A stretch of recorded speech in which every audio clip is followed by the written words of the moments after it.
So Disney makes its money legitimately, but it gets helped by the government. That's what you're saying. Mm-hmm. Well, and the Fortune 100. Would you say that every piece of product that comes out of them is a work? Do you know what that means? It's part of the plan. Like a work, wrestling is like a work. So there's like, if two wrestlers are gonna go, they go and you're gonna do this, you're gonna do something with the chair, and we work it. And then if they go like this in wrestling, it means I'm not working it. It's real. So is like, for instance, was Herbie the Love Bug movie made, and it was just like, this is a fun, cute movie, and that's it, or was it like to sell like Monsanto, like to sell bugs? Yeah, like what, like. Well, they know that's going to happen. Is everything a work, or is there anything that's just made creatively? No, I think some things are innocuous. Yeah. So you could probably argue that one of the greatest movies I've ever seen, called Enemy of the State, that is still early, even though it was made 25 years ago, was probably made for a reason. Well, it's predictive. I mean, it really called like the Patriot Act style. Yeah. Loss of civil liberties. Yeah. And I know when we did that movie, we had the best people from that were consultants. Right. Okay. So Disney, it's going to be hard on us here. I've heard this from many people, but I know you guys go into it. They are basically, all the stuff they say is true. They're working with the government. Yeah. I mean, that's not even occulted. That's just kind of... That's public. Yeah, that's public knowledge that they...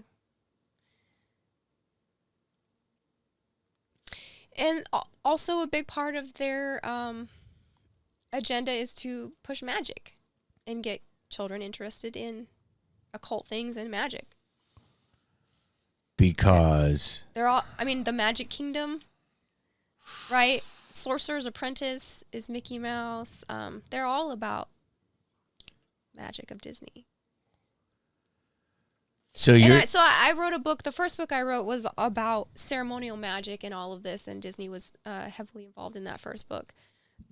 Because I used to think there was a difference between white magic and black magic. I don't think that anymore. But Disney is integral, just like things like Harry Potter, into getting children interested in the metaphysical and the magical way of thinking, which leads to OTO down the road. OTO? Yeah. The sex magic you were talking about. What's OTO mean? Ordo Templi Orientis. Oh, okay. So you're basically saying it's a priming. Mm-hmm. It's a grooming. Grooming? Yeah. Grooming kids to be interested in magic and other bad things. And the world is over-sexualized more than ever. What do you think is going to happen in the next 5 years with that? Just that. Like, where will sex be in 5 years? Well, I'm telling you this. I've had a good life. I've lived. I've had some times that, you might not approve of as much, but it wasn't nothing bad. It was fun. But this, what people are doing now and talking about and the way it is, I'm like turned off. It's like, I have a girlfriend. It's like, that's rare for me. And I actually like just want to be with her. That's like rare for me because I see all this other stuff and I'm like, this is like, what's going on? Like, I feel fucking weirded out. So all of this stuff over the last 3 years, I'm like, I kind of did get more into like, maybe God is real. And like, I believe it was real. Like I was saying at your talk, because of the evil that I feel and see. So there's got to be an opposite, right? Mm-hmm. And so I just feel that it's just the normalizing of weird shit is happening more and more. But now as I look into all this stuff, that's why I try to describe things in the simplest way, because there's a lot of truth to it if you can back it up with simple explanations. And that's why this pod's a little hard, because we went all over the place. I wish I did one at a time, but it's like one thing that leads to another thing. Like, all of that shit actually is real. And I'm just trying to break it down for people in the simplest way. Like when people say, this girl I worked with one time, a great actress, Jay, she said, your vibe is your tribe. And that was like I was like, this is brilliant. And so basically, she started me thinking about this of how who you surround yourself with, that energy is real and jumps, and that is a real thing. Like energy is an actual tangible thing. Mm-hmm. We all agree on that, right? Yeah, definitely. And so that's why when we were talking about this sex magic, you got me thinking of like why certain people are so successful in that specific sect of a certain religion that we,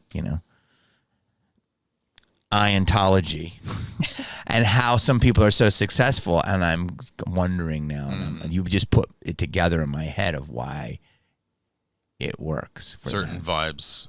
So my question to you is everything in Hollywood placed? Because I was never placed. And I almost think I was successful. Obviously, I definitely was in spite of it. And I probably hit a certain level because they probably knew I couldn't be co-opted. Would you agree with this statement? I would agree with that. I think, yeah, things are controlled at a pretty tight level in super high level things. So if anyone is on a super high level, would you say they're co-opted? That's just very likely, but I don't know in every case, obviously, but it seems likely. Some people you can look at and for sure say they're a CIA asset. Well, that's come out in history of Hollywood in many cases, yeah. Yo. It's been a while, but I'm back in this bitch. Let me get a round of applause.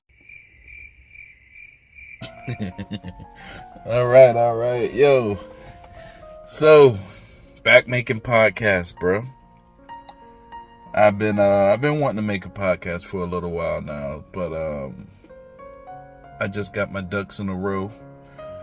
People keep hitting me up like, yo, when you doing podcasts? Yo, where you been?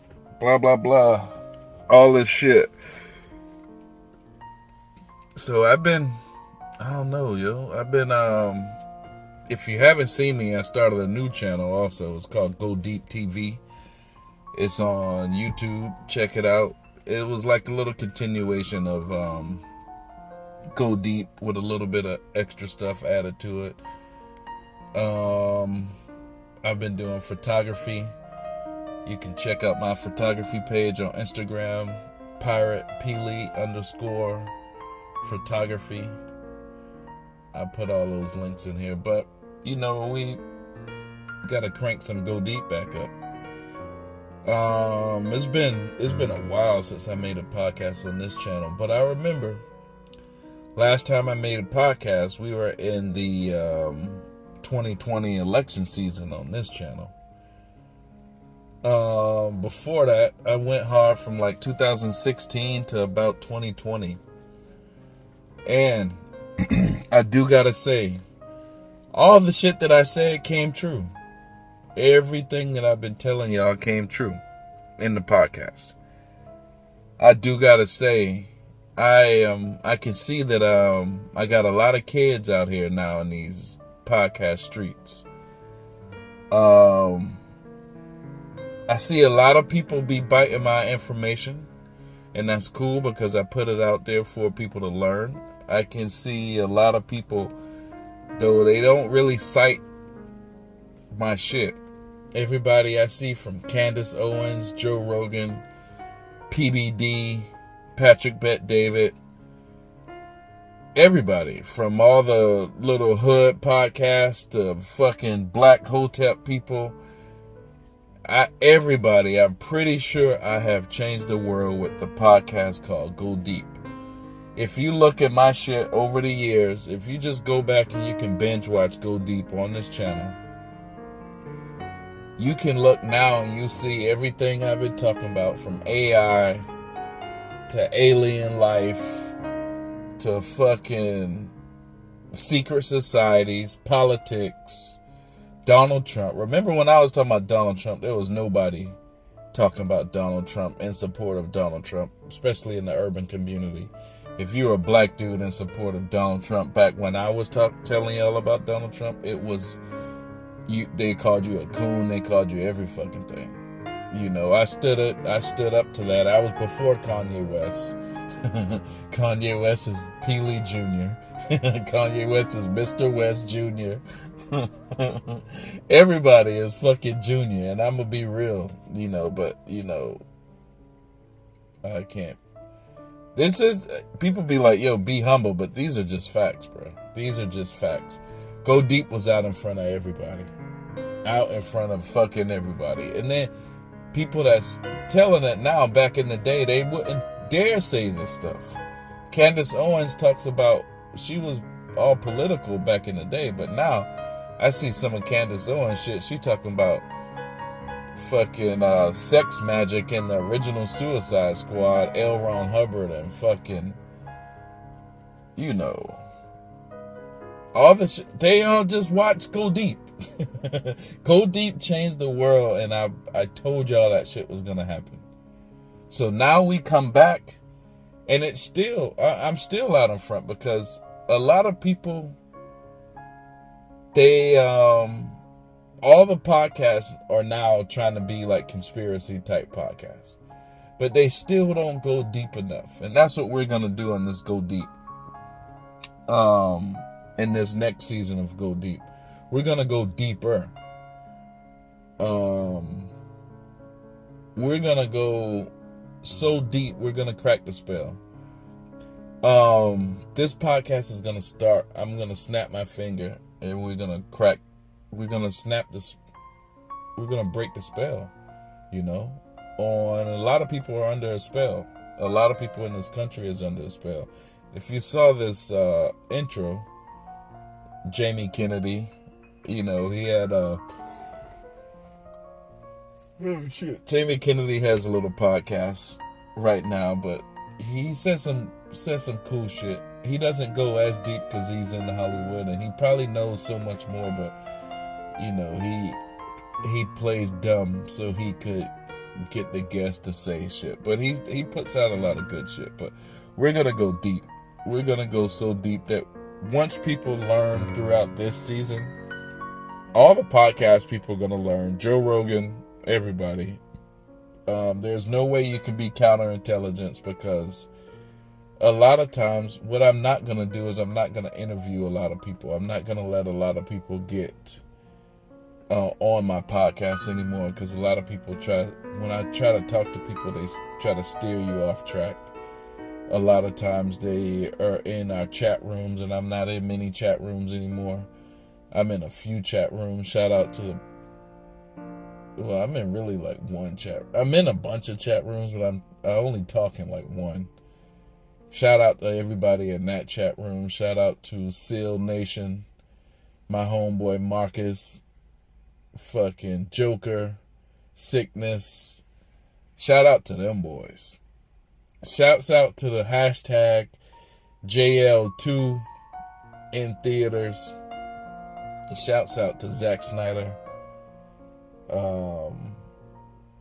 Once I put out these for the longest, you know, Zack Snyder, the reason I attached with Zack Snyder for so long is because he says a lot of this shit in the movies.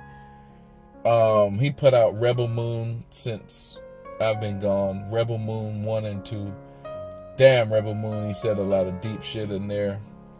Noticed he put the Secret Society as the enemies in Rebel Moon.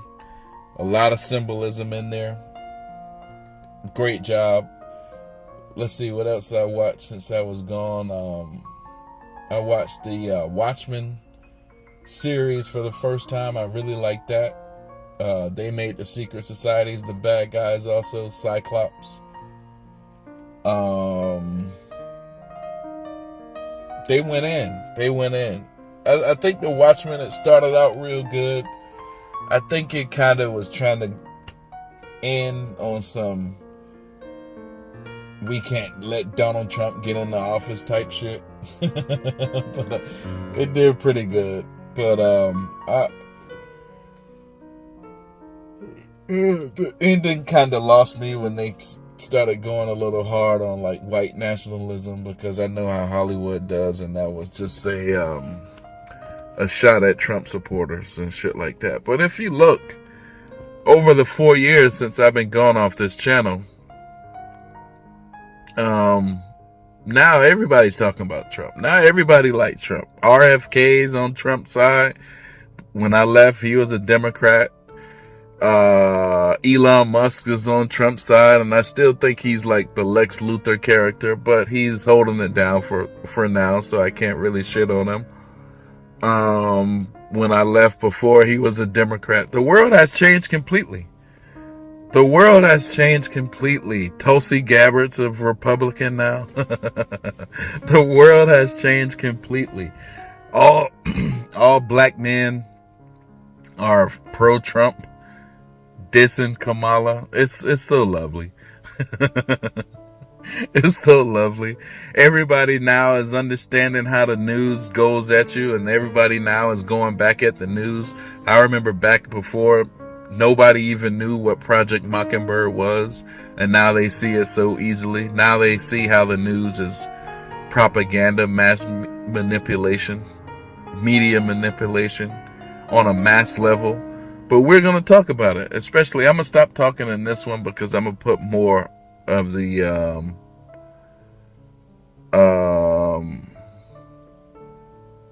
I'm going to put more of the actual video. Like I said, I don't want to talk that much. But oh, hold on. Let's go to some music real quick. We're going to come right back, and then I'll come back with the video of what we're actually going to talk about. It's a dope video. Normally I would say let's go to some music first, but it's been such a long time I forgot my damn format actually. But I had to do a longer intro because I've been gone for a while. So I just told y'all exactly what's going on. But I'm going to stop talking right now and let's put in the video. First, let's start with some music. After the music, we'll jump right into the video, and then y'all will see what's up. We're going to snap out of it, and we're going to learn more than this season what the media is. We're going to learn more than, we're going to learn a lot. Just put it that way. Go deep. Episode, I don't know. Season, I don't know. Back in this bitch, though, with some more info.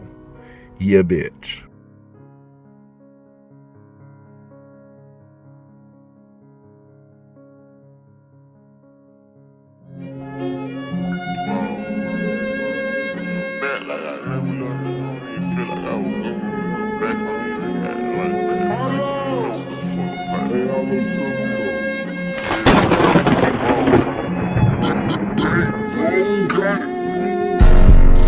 Heard they at the feds, monitor on my leg. He tried to run, tried to hide, they still found them dead. Called a op nigga on the yard, I had them scared. And please don't add my favorite color, all I see is red. Struck up like the gun show, my new shooter 3-0. And I'm so 5, I told my son he don't gotta be 4. And niggas know I been the ball man way before D-Lo. And niggas know my hood been hot way before Cheetos. And niggas don't know who you killed, who the fuck you roll. Y'all nigga been reppin' on that body, but that nigga told. Y'all nigga been speaking on Lil Robert, oh y'all nigga bold. And about Lil Countess on my mama, I'ma count them on my toes. We caught 5 baddies in one summer, turned the summer cold. Doing all that time out what you did, but boy that shit was old. We out performing in the car while y'all were doing shows. I got Corvette sitting in my clip and switch on every pole. I got that AR-15 on my, call it Pat Mahomes. That nigga got smoke turned to a pack, he wasn't even strong. Niggas sneak this, run drop top SS Camaro, told him stop snitching.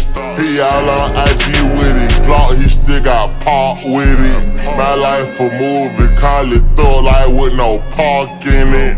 I took the whole church to the priest cause we can't start sinning. Put a shiesty mask on my little nigga and he going drill. Nigga, I just tell down and do my dance on him like Tyree Hill. He got backdoored by the Drake like he was Metro Boomin. Yeah, he got locked up for that shit, but I still got him still. Nigga got face shot with that, we gon' get him killed. Nigga ain't no rapper, I just be turning up on Instagram. The feds, monitor on my leg. He tried to run, tried to hide, they still found him dead. Called the op nigga on the yard, you know I had him scared. And please don't add my favorite color, all I see is red. Struck up like the gun show, my new shooter 3-0. And I'm so 5, I told my son he don't gotta be 4. And niggas know I been the ball man way before D-Lo. And niggas know my hood been hot way before Cheetos.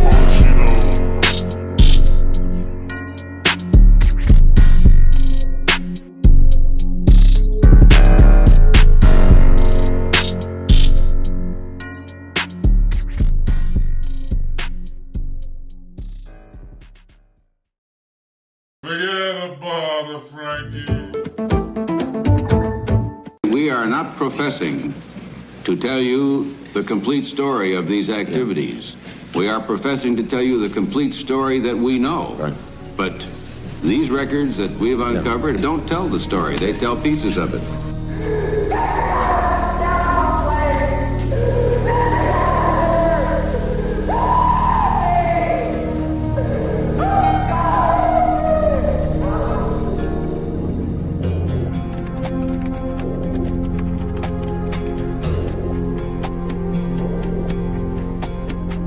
I look at mind control as kind of a more general, informal level of mind control, and then what I call psychiatric mind control.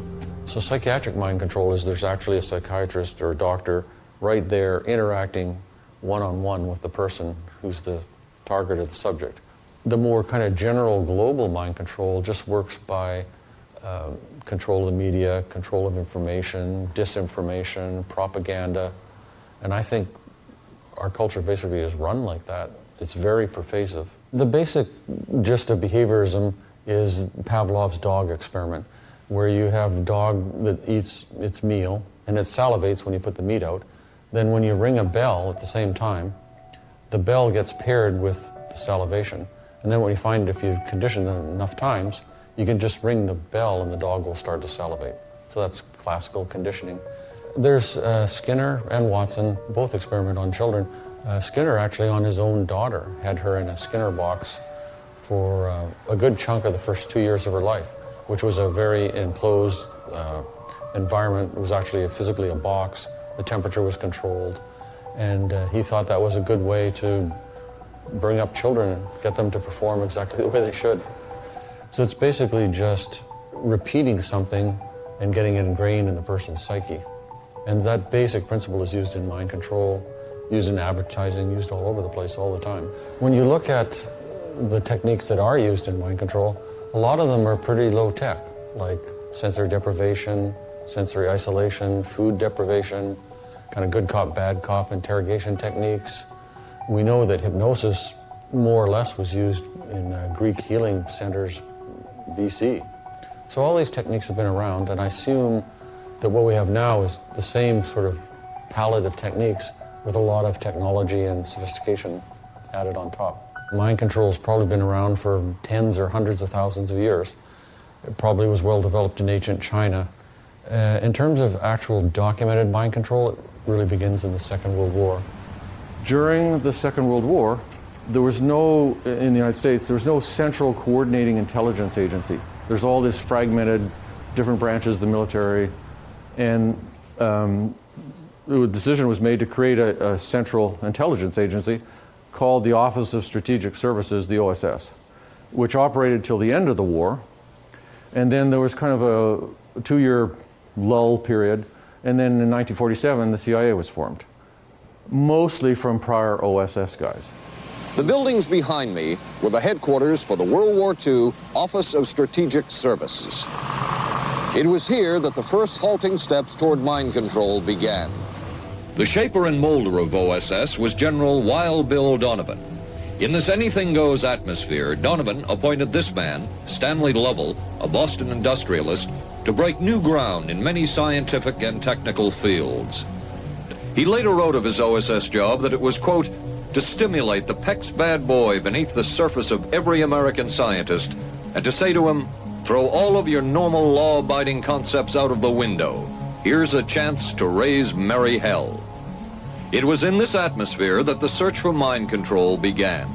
It was the Cold War, and especially the trial of Joseph Cardinal Mindszenty, who was forced to testify in a Hungarian court that he was a spy. And then later, the Korean War, with the coerced and mainly fraudulent confessions of American servicemen. My germination took place on the... That would spark intense interest in intelligence circles about brainwashing. In this setting, you can get people to do most anything, do you see? Because you don't have to lay a hand on them. And by the time you get through and you go up before the judge, the fellow says, were you a spy? He says, yes, I was a spy. The Chinese never really had this kind of a state police system. They would get him in, and all this fellow does is ask you to write, rewrite, and talk to him about your whole life. Graduated from pilot training in 1949.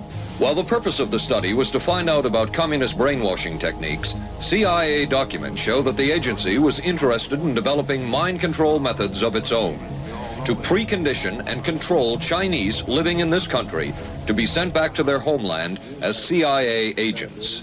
The documentation on G.H. Estabrooks, who was a contractor during the Second World War, proves that active mind control experimentation was already going on in the 1941 to 1945 time frame.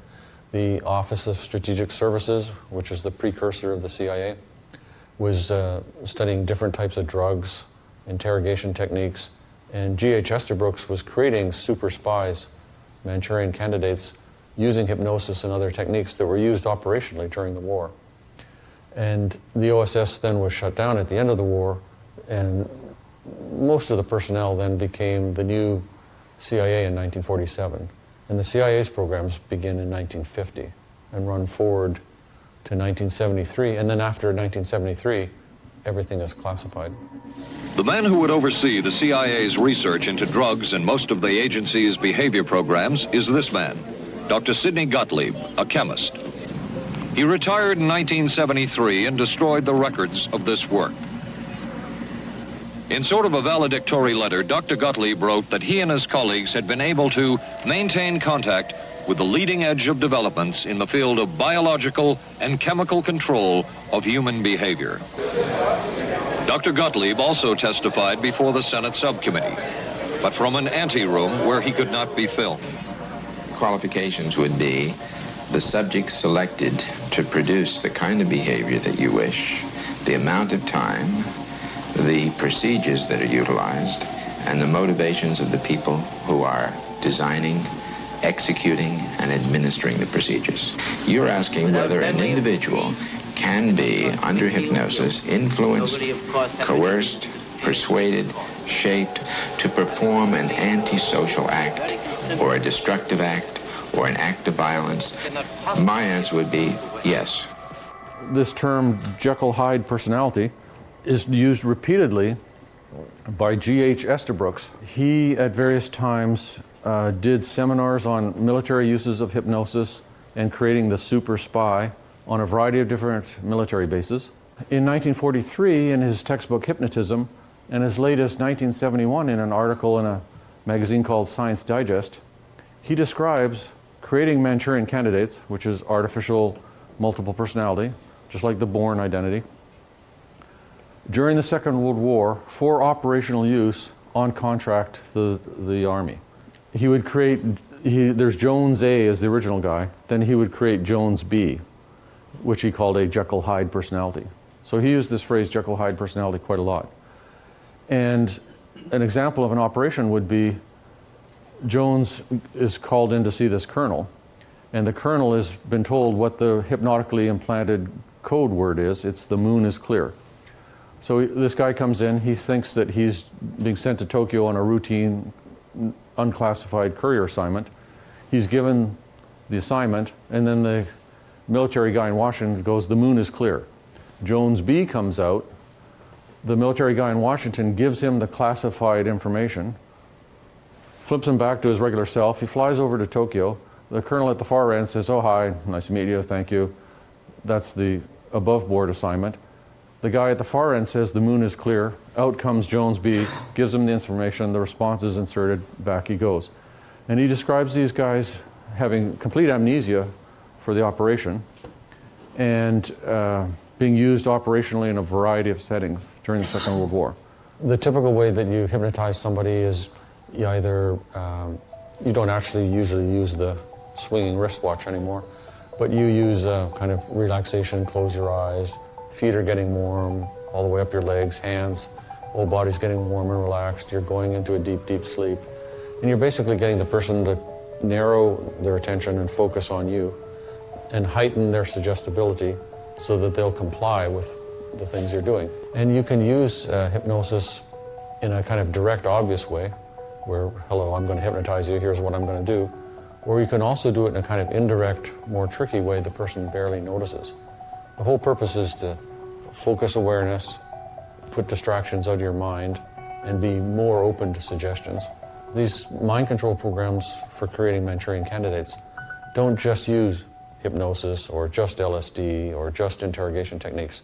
It's a whole lot of different techniques brought to bear for long periods of time. There are experiments in the literature showing, including the CIA documents, showing that you can condition somebody hypnotically and get them to fire a pistol at somebody, believing that the pistol is loaded, and then have no memory for having done that. I don't think it's really about getting people to do what they wouldn't ordinarily do as a spy or as a soldier. It's more about if they're captured and interrogated, it's all hidden behind an amnesia barrier. It's about protecting the assignment. There's specific experiments going back to the Second World War and in the CIA documents in the 50s and 60s to create amnesia. That is, somebody will go in, take papers off of somebody, go and steal documents, deliver a message, drop off a briefcase. There's a whole bunch of different tasks under hypnotic control and then have no memory afterwards. The Manchurian Candidate, which is the artificial multiple personality, is kind of like the super version of that, where it's not just simple amnesia. There's an actual new person in behind the barrier who carries out the assignment, remembers it, follows all the orders. So one of the disinformation denial stories that we hear all the time is, we only got into this defensively in reaction to what the communist Chinese were doing during the Korean War. We had our pilots who were captured, they were subjected to some sort of interrogation, brainwashing techniques. They came back home and they made false confessions of germ warfare. I think that's an interesting thing. This one piece will make 52 layers. Watch on mobile devices or the big screen. All for free. No subscription required. He discussed 3 different ways to employ germ warfare. Firstly, by dropping germs by themselves, or secondly, by dropping germs with insects. Thirdly, by dropping animals to carry the germs and the insects. The only other instruction I received, of course, was the order to carry out my germ warfare mission. I know I was wondering myself why on earth we were using this terrible weapon in Korea, even while the peace talks were going on in Kaesong. When my son asked me what I did in Korea, how can I tell him that I came over here and dropped germ bombs on people, destroying and bringing death and destruction? How can I go back and face my family? In a civilized world, how can I tell them these things, that I'm a criminal in the eyes of humanity? I took part in germ warfare, as far as I know, at the very beginning. At the time I took part in it, germ bombs were referred to as duds. And then we tried to figure out, how did the communist Chinese get them to make those false confessions? So we're the good guys, and we're only doing that defensively. Project Bluebird was signed into operation in April 1950 by the director of the CIA, 3 months before the Korean War started. And then it ran for a few years, and then it was rolled over into Artichoke.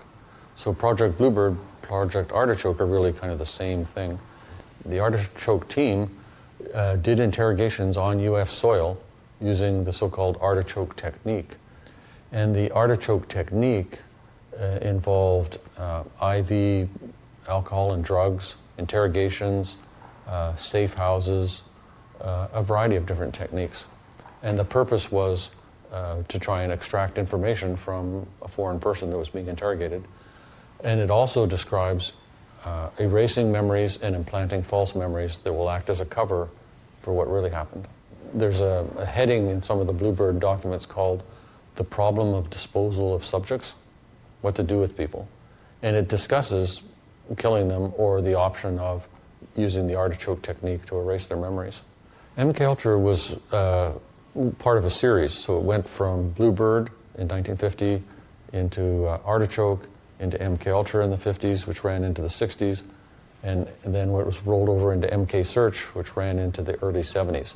So it's kind of a continuous series of programs. And MKUltra itself was divided into 149 sub-projects.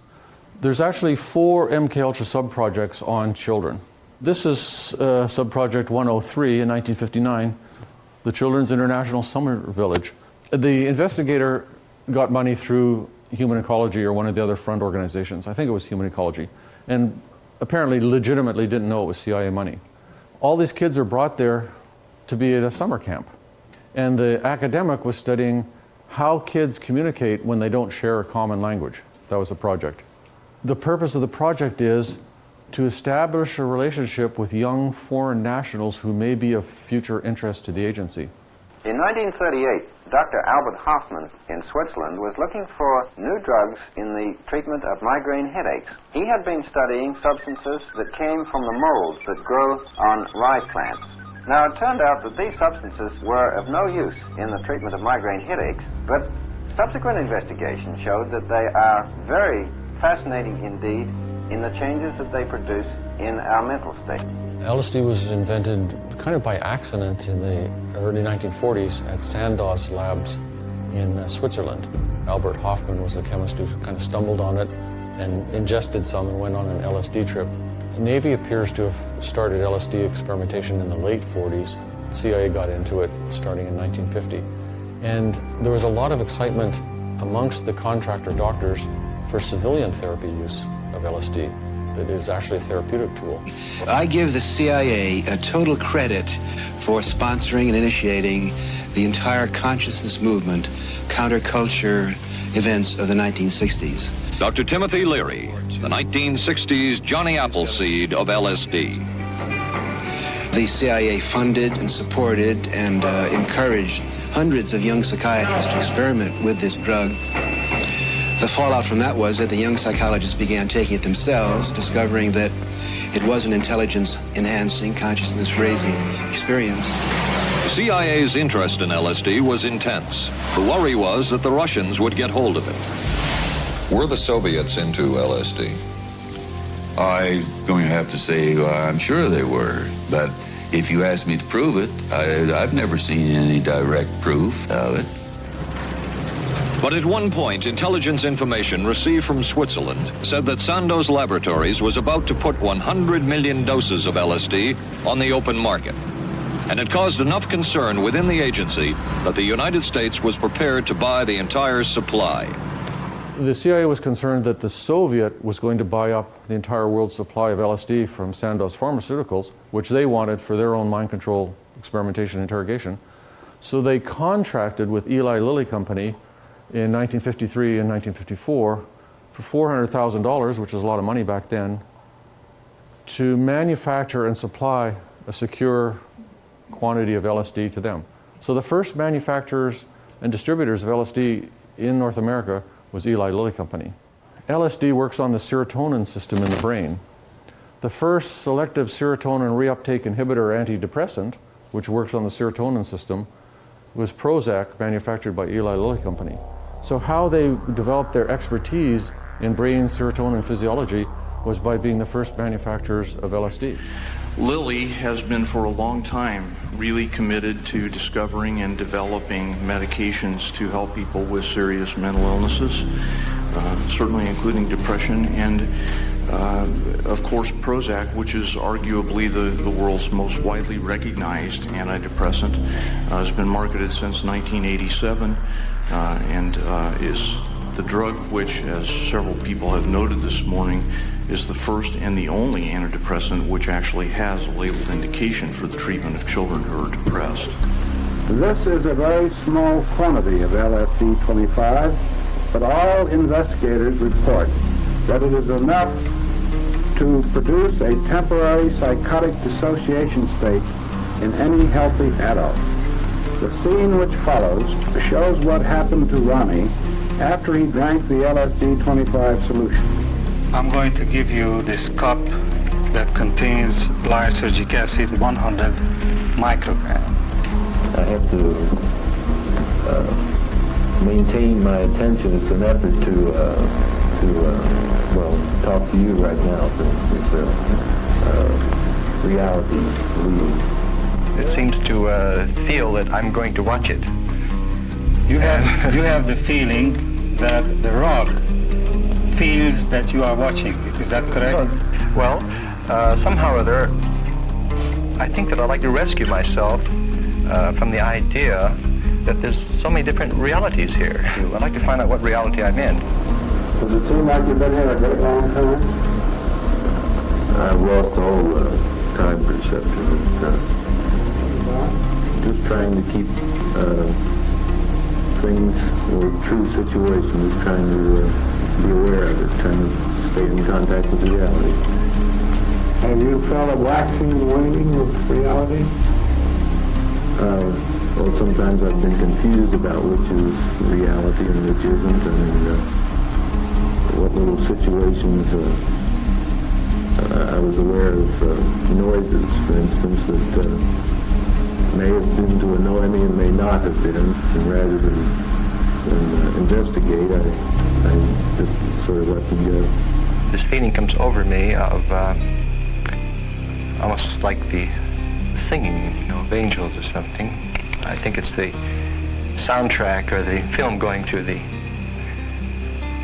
machine. Look at the picture. I'm right here. Do you feel that you're very close to us in your thinking? No.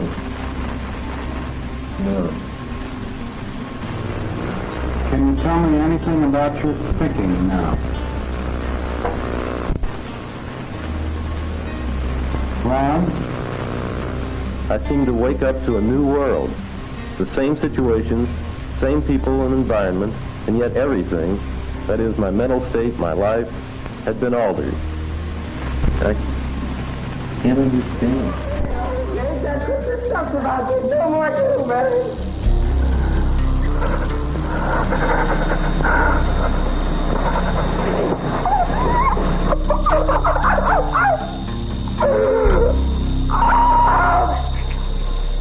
God, no! No! Get me out of this terrible place! Get me out of here! Help me! Oh, God, help me! We are continuing our experimental work with hallucinogenic drugs, such as mescaline, cannabis, adrenochrome, etc. The CIA and the Army and the other branches of the military all kind of operate as a group with a lot of cross-communication. So they developed a series of drugs, one of which is called BZ, which is a kind of super LSD where you go on a trip for about 4 days. In the mid-70s at Senate committee hearings, the General Counsel for the Army released a list of about 125 drugs that the Army had tested for mind control. The Army Chemical Corps next provided the opportunity for exploration of the nervous system with more powerful substances, both in the laboratories and in the field, and for the realization of a strong desire to reversibly reproduce and control derangements at the highest integrative levels, including the mind. A lot of these LSD and other experiments were funded jointly by the CIA by the Public Health Service and by the Masons, basically, through the Scottish Rite Foundation.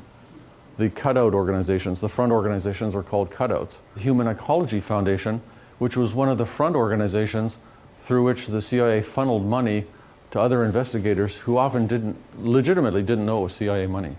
Well, they were people at obscure institutions like Cornell, McGill, MIT, Johns Hopkins, Columbia, Princeton, Stanford. So these experiments at top secret clearance level were done at basically all the major teaching institutions in the United States. Other Army experiments continued on mental patients around the country. Work done at the Tulane Medical Center in New Orleans involved several drugs, hallucinogenics, and electrodes implanted in the brain.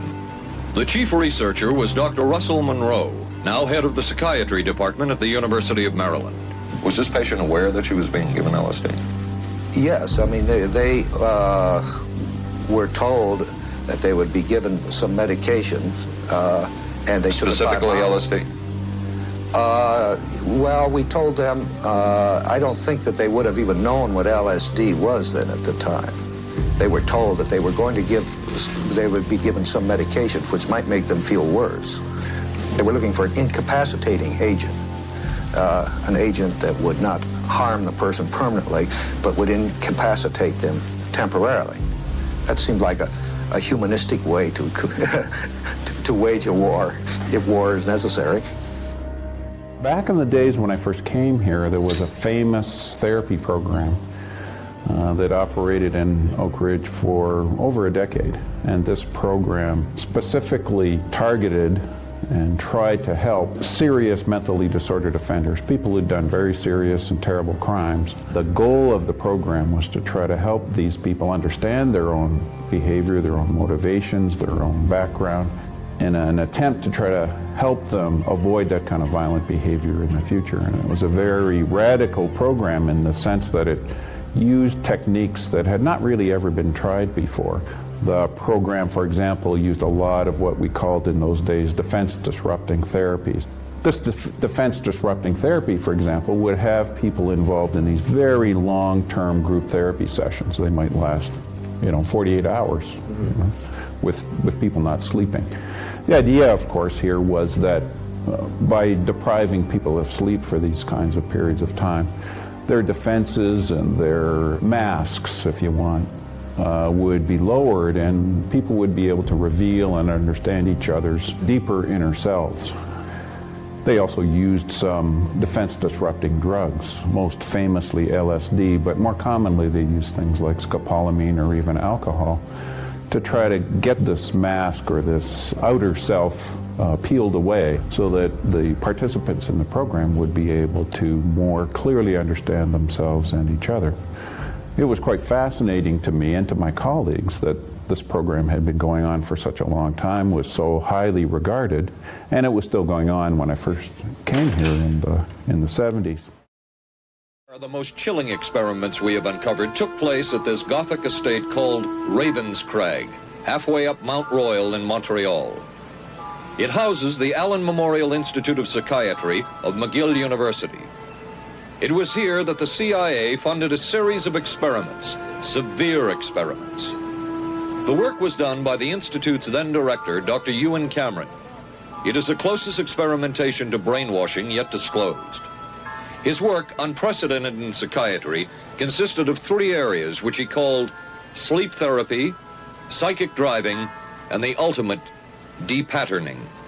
In his psychic driving, so-called type of therapy, he would give the patient intensive electric treatment in order to make the patient regress deeply, become forgetful, and then he would attempt to implant new ideas in the mind of the patient. Now, to a layman, it would appear that Dr. Cameron was trying to take the slate and wipe it clean, the slate being the mind. In other words, brainwashing. Exactly, that's a very good comparison. Brainwashing. Yes. The next step was what he called psychic driving. This involved almost endless tape-recorded messages and more drugs for the patient. Cameron wrote that this was the way to make direct control changes in personality. The most severe technique Cameron used was de-patterning. He described it as breaking up the existing patterns of behavior by means of intensive electroshock therapy with prolonged periods of sleep. He carried out these experiments in something he called the sleep rooms. Cameron used this combined sleep electroshock treatment on patients as long as 30 days. One patient he kept asleep for 65 days. Ewan Cameron at McGill, who was a direct MK Ultra contractor, who basically erased people's memories and identities with massive amounts of electric shock, and then played thousands of times over tape loops to try and build up a new personality. And he was successful in the sense that in documented cases where I have the medical records, a person has complete amnesia for age 25 back to birth, and it was all totally wiped out on contract to either the CIA or the Canadian government on purpose at McGill in our lifetimes. 9 people sued the CIA for the experimentation done on them in McGill by Ewan Cameron under funding from the CIA, and the CIA settled out of court. Normally, when you do ECT, you push the button and there's a zzz, electricity goes through your brain, and that's it. That's one dose of ECT. In the Page-Russell technique, the button is pushed 6 times. There's 6 times the energy. So this is the equivalent of over 600 electric shock treatments delivered between May and September. And Ewan Cameron published this in mainstream leading journals, and he called it de-patterning. It's totally business as usual, nothing out of the ordinary going on. And it'll say, blood pressure such and such, patient incompetent of stool and feces. Patient disoriented times 3, which means she doesn't know who she is, she doesn't know where she is, and she doesn't know what the year is because she's been de-patterned. She literally couldn't control her bowels or bladder, didn't know her own name, didn't recognize her husband or her children, wiped out. Because the idea is you're trying to wipe out that old mental illness, and then after you've done the de-patterning, you want to create a new personality. And the way we did that was psychic driving. Psychic driving involved playing 2 tape loops for hours and hours and hours and hours and hours, either in the doctor's voice or the patient's voice, saying, you love your mother, or you're a good citizen, or whatever it might be. And there would be weeks of barbiturate and other medication-induced sleep, and sometimes he would throw in some hallucinogens. This was just a guy trying to learn how to help patients. Except it was funded by the CIA. Why is the CIA interested in de-patterning? Well, when you read the Artichoke and Bluebird documents, they discuss this, they discuss that. One of the topics of discussion is the problem of disposal of subjects. And then they discuss in there, what are we going to do with these people? How are we going to get rid of them? And we can't just kill them all. But one thing we can do is wipe out their memories. So this was obviously contracted to figure out how to wipe out people's memories, and why an intelligence agency would be interested in that is extremely obvious. Ewan Cameron was at various times head of the Quebec Psychiatric Association, the Canadian Psychiatric Association, the World Psychiatric Association, of which he was one of the co-founders, and the Society for Biological Psychiatry. The Society for Biological Psychiatry held numerous meetings and conferences and published the proceedings with and without direct funding by the CIA. Ewan Cameron, who was a civilian psychiatrist, very politically involved in world psychiatry, became part of the US team that went over to Nuremberg and interrogated the Nazi doctors. While he was over there, he heard about uses of mescaline and hallucinogens in the death camps. Then he came back and did hallucinogen experiments in Montreal. So he literally learned about that from the Nazi doctors. Also, the Nuremberg trials, as we know, gave rise to the Nuremberg Code, which is basically an updating of the Hippocratic Oath, saying that subjects have to give informed consent, they have to be protected, they have to know the nature of the research, it can't be excessively harmful, and so on. But his own experiments violated all of those principles. And now what we're talking about is not the bad stuff, the mild stuff that they declassified. This is the tip of the iceberg. The ultimate goal of these projects is just your basic interrogation. We want to extract information from people And then on top of that, we might want to induce amnesia for the whole interrogation. Or offensively, we want to have people who, if they're captured and they're interrogated, they won't confess because the information is all hidden behind an amnesia barrier. 1932 to 1972, the Tuskegee syphilis study, and the study was basically 400 black, illiterate guys in rural Alabama with syphilis were actively denied treatment for 40 years of follow-up. At the 25-year point of the study, the Surgeon General of the United States signed a certificate. They all got a signed certificate and $25, 1 year for every year of participation in the study. 400 guys for 40 years engaged in how many acts of intercourse and fathered how many children with congenital syphilis, none of which could be identified or treated? I mean, it's literally Nazi death camp level ethical violations. Pedophiles will commonly tell, if it's the person's daughter, this is our special secret, this is how daddies show love. It's so special we shouldn't talk about it. But actually, of course, they know perfectly well that it's a crime and they don't want to get caught. So it's the same thing with the CIA doctors.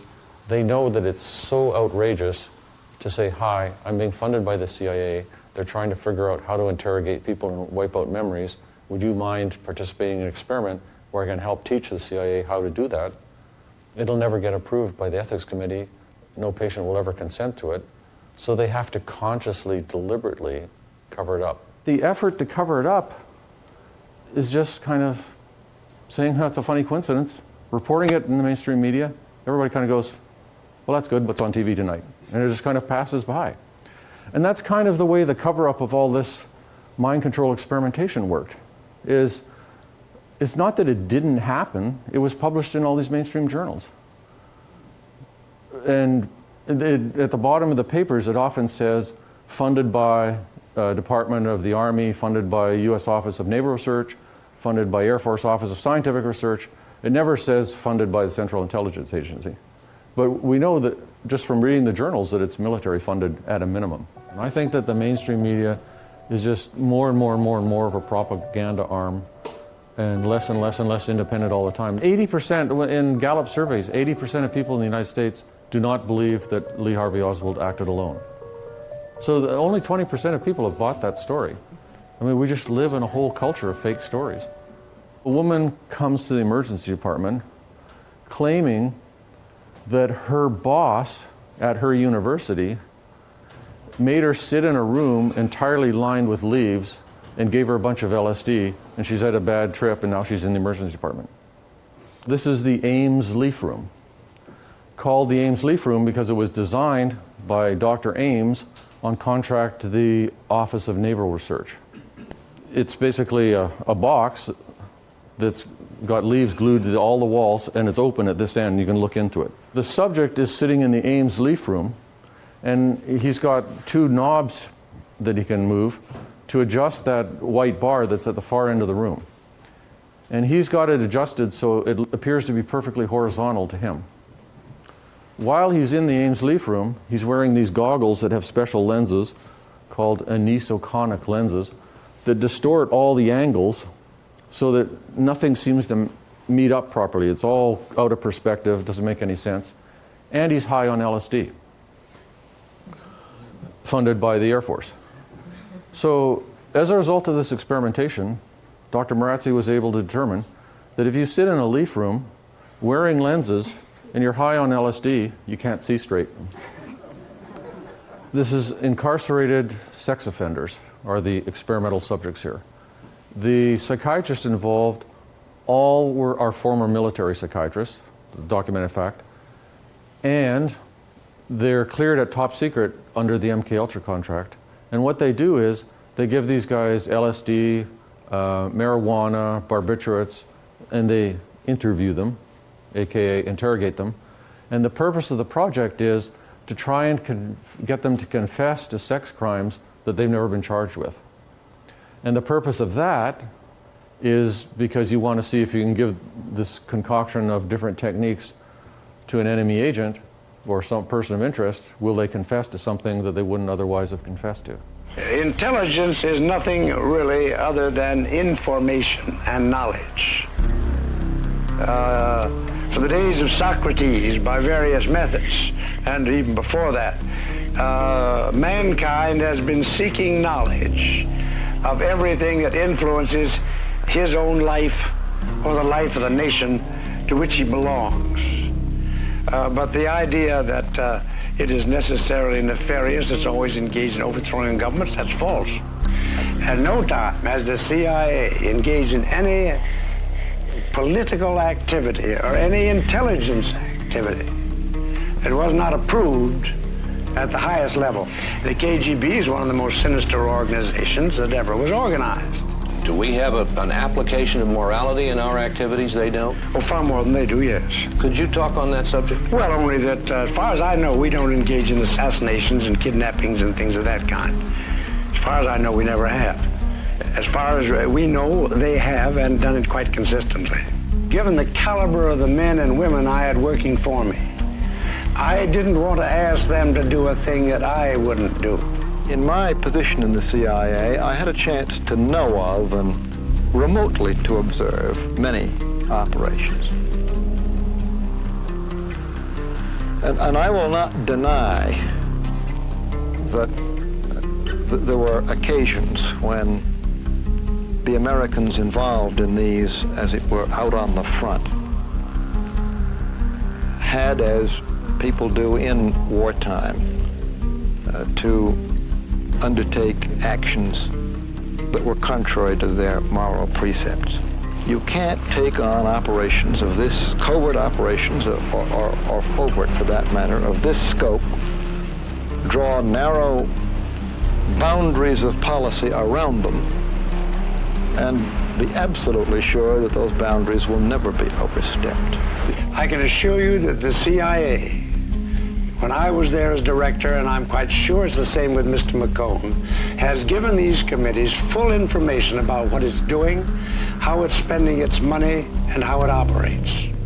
We've had some statements from those who are supposed to receive this testimony that they really don't know and don't want to know what the CIA is doing. When I appeared before them again and again, I've been stopped by members of the Congress and said, we don't want to hear about that. We might talk in our sleep. Don't tell us this. What in the world were they looking for with the magic mushrooms? I think the best answer to that is that they were looking for fundamental information on compounds that would be capable of causing changes in behavior, changes in mental attitude. Did you ever consider what would have happened if any of these substances were given to, say, unwitting people? Oh, I don't remember having considered that specifically. What if you... I trust perhaps you've thought about it. Well, I haven't worried about it. I guess I must seem very, very cold-blooded about this, but I don't recall ever having been very much preoccupied with that issue. The best-known case is that of this man, Frank Olson, a chemist employed by the Army Chemical Corps, who in 1953 was slipped LSD unknowingly at a meeting with CIA officials. Shortly after that, Olson went into severe depression. He ended his life at this New York hotel by diving through a shaded closed window in his 10th floor room. Frank Olson was the first known fatality in the CIA's LSD program. Frank Olson was working at Fort Detrick, which is the basically chemical warfare center of the Army, where Amedeo Marazzi worked, who was the Ames leaf room guy. And he was directly involved in LSD and other experiments. It looks like he was just about on the edge of becoming a whistleblower. And so he went to a party attended by Sidney Gottlieb, who was the head of MKUltra, who ran MKUltra, where he was slipped a dose of LSD and some Cointreau liqueur, went on a bad trip, came home, was all bent out of shape, was taken to see this guy Lashbrook, who's an allergist in Washington, who just happens to be a CIA contractor and LSD expert on the side. And they try and kind of help him out, and then he jumps out the window of the Statler Hotel from the 10th or 12th floor, dies. But actually, it's entirely a cover story. It's almost virtually for certain he was pushed. Frank Olson's family read this, said, wait a minute, that's our dad. We didn't know this is tied into LSD experimentation. They got on the government, and Carter personally met with them and gave them like $750,000 settlement. Frank Olson's suicide slowed down the CIA's testing of LSD and other drugs, but only momentarily. The CIA was not the only government agency interested in the possibilities LSD and other drugs presented for mind control. The Army Chemical Corps first started working with the CIA and then branched off on its own. It too tested drugs on unwitting victims, and a death would result. The case of this man, Harold Blower, a tennis pro, seen here with his daughter Elizabeth, is well known. In 1953, Blower was a private patient at the New York State Psychiatric Institute. He was given 5 injections of a mescaline derivative that was being tested secretly for the Army Chemical Corps. With the 5th injection, Harold Blower died. As with the Olson case, a 22-year cover-up followed, until finally the Army admitted the real details of Blower's death. Thornwell was an Army private stationed in Orléans, France. Classified documents were missing from his unit. Thornwell became a suspect. His 2.5-month interrogation included administration of sodium pentothal, hypnosis, isolation, and deprivation of sleep. Despite this severe questioning, Army intelligence was getting nowhere with Thornwell, and it was decided to slip him LSD. For 16 years, Thornwell never knew what had hit him. Tell me about the acid. I'd rather not. It's a bad trip. It's a bad trip. That was a bad trip. The pain was so excruciating. Felt like somebody was sticking me with 1,000,000 pins. You know, just everywhere. Oh, it just...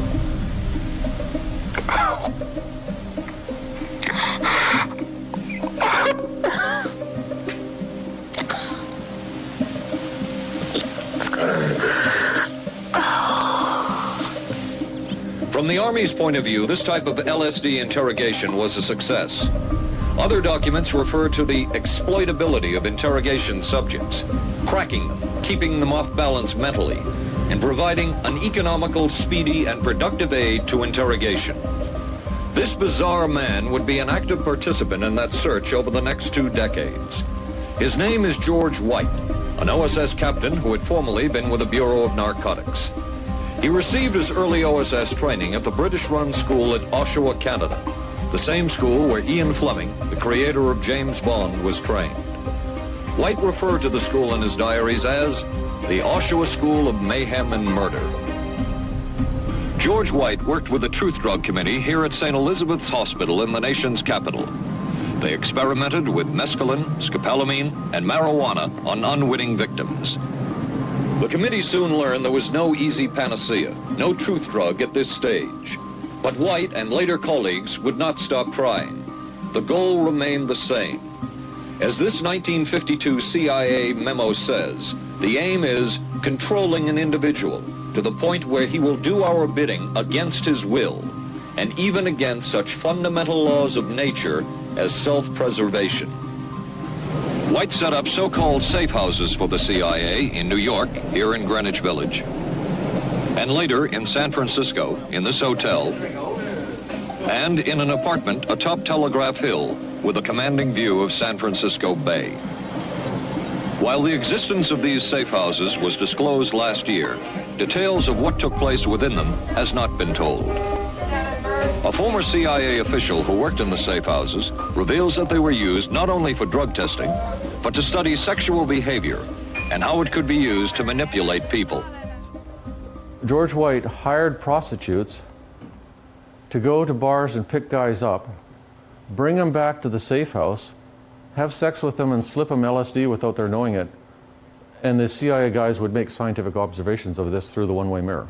And it says in the documents, the purpose of this is to study the effects of an unwitting dose of LSD under conditions that mimic a field interrogation.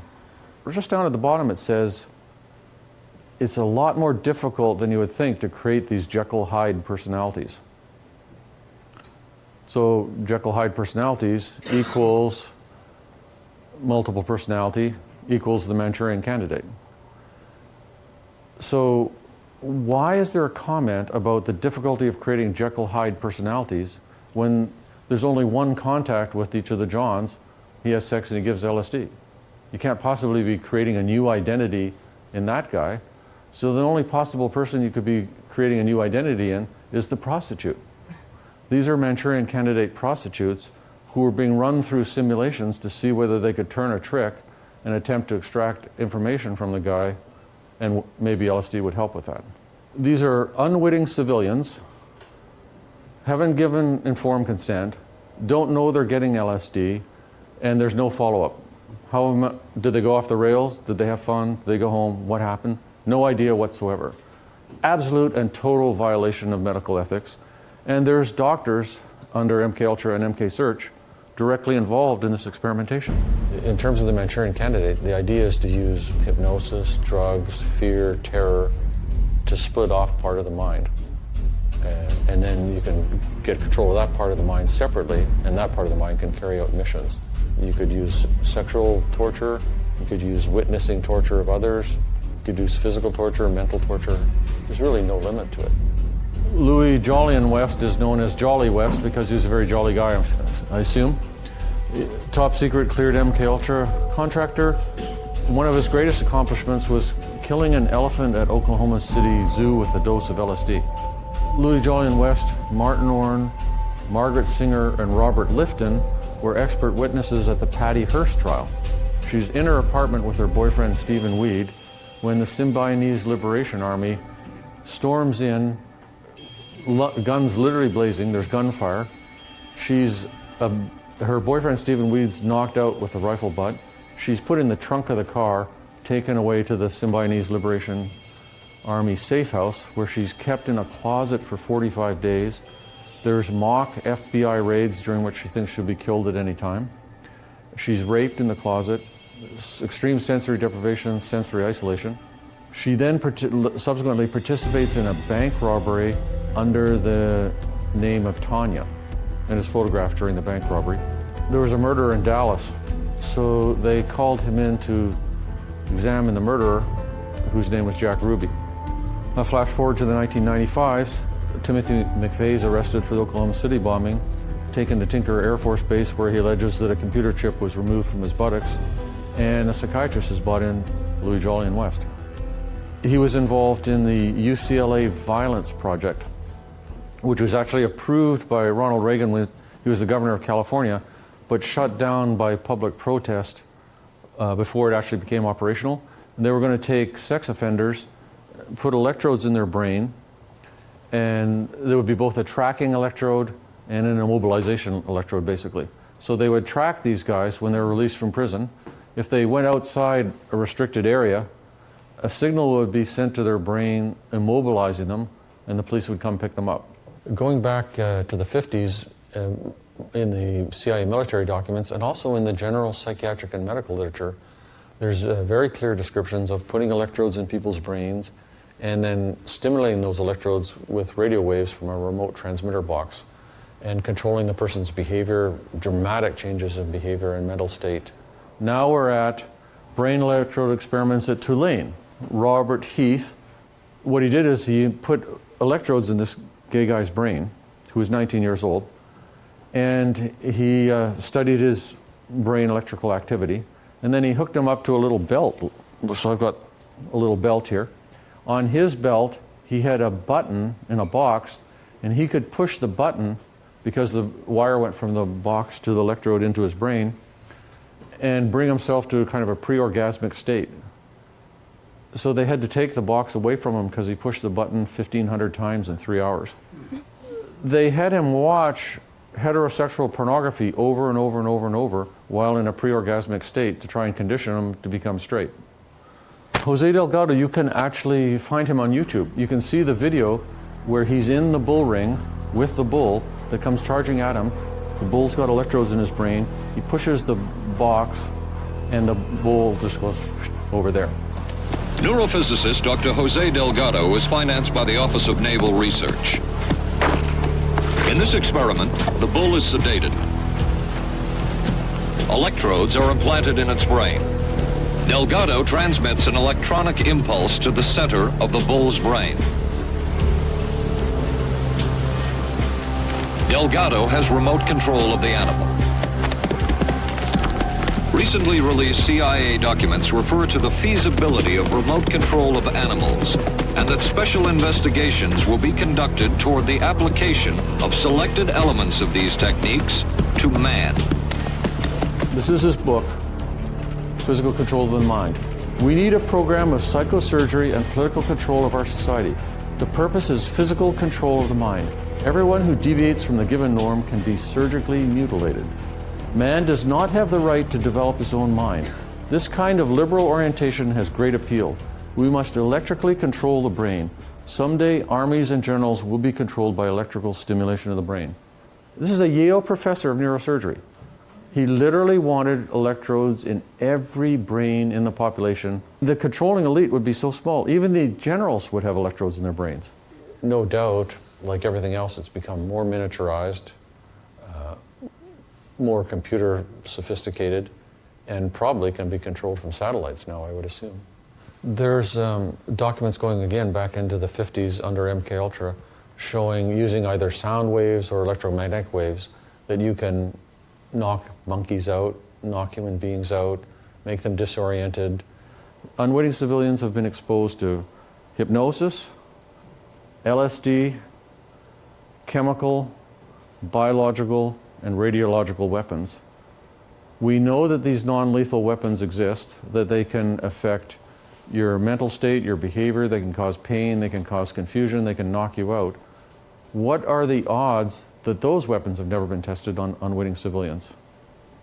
I say zero. On the one hand, it's sort of you can't do anything is the problem, because if somebody's beaming, this electromagnetic weapons at you from a satellite or from an aircraft, how are you going to know it's happening?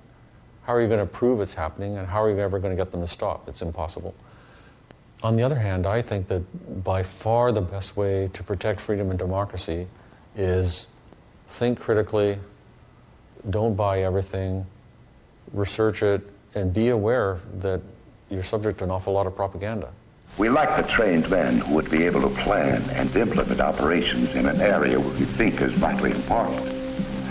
Because of this, we are also requesting that your team of advisors include a senior officer who is thoroughly experienced in psychological operations. The PSYOP tools are radio, television, leaflets, newspapers, loudspeakers, and face-to-face communication. PSYOP is now a major weapon in 20th century warfare. I say that mind control is kind of at two levels. There's general mind control, which would include propaganda, disinformation, spinning things in the media and so on. The level of mind control I'm interested in I call psychiatric mind control, where there's an actual doctor in a one-to-one relationship with the person. And I'm interested in that because it's a gigantic violation of professional ethics. So at Abu Ghraib and at Guantanamo Bay, we've got psychiatric level mind control going on. We see it very clearly in the light of day in both Abu Ghraib and Guantanamo Bay, where all the components of Bluebird, Artichoke, MKUltra are still in operation currently. Sensory deprivation, sensory isolation, hooding, doing frightening mock killings, good cop, bad cop interrogations, waterboarding, sexual humiliation, cultural humiliation, electric shocks. All these things are being used for a fact currently. Trauma-based mind control is, the basic idea is, part of the interrogation technique is you frighten the person tremendously. And this happens and is reported by people who are captured in the Middle East and held. It also goes on at Guantanamo Bay, where you threaten them with death. You're going to execute them now. You take them out to be shot, but the guns never go off. There's behavioral science consultation teams at Guantanamo Bay that are psychologists who go in there and run the interrogation programs, run the psychological part of it. And there's physicians consulting to this because you don't want to push the guy, unless you do want him to die, you don't want to push him too far because he might die. And the techniques that we know are used are hooding, sitting in very stressful positions like crouched down against the wall for prolonged periods, sensory deprivation, sensory isolation, some degree of beatings, waterboarding. We know that there's sexual humiliation, there's humiliating their culture, the Quran and their religious beliefs. There's forcing them to do sexual acts with each other. Female military officers come in and come on to them sexually, aggravate them sexually. These are the techniques of mind control. There's not just one thing that you do. I've heard many people say they were in Monarch, and I filed Freedom of Information Act requests with all the branches of the military, Defense Intelligence Agency, CIA, and all of them said they had nothing on Project Monarch. I've met both Mark Phillips and Kathy O'Brien, and they're both extremely pleasant people. They seem very genuine. I don't think they're making things up. It's not some kind of a publicity scam at all. Whether every single detail of her story is actually historically accurate, I'd say somewhat doubtful.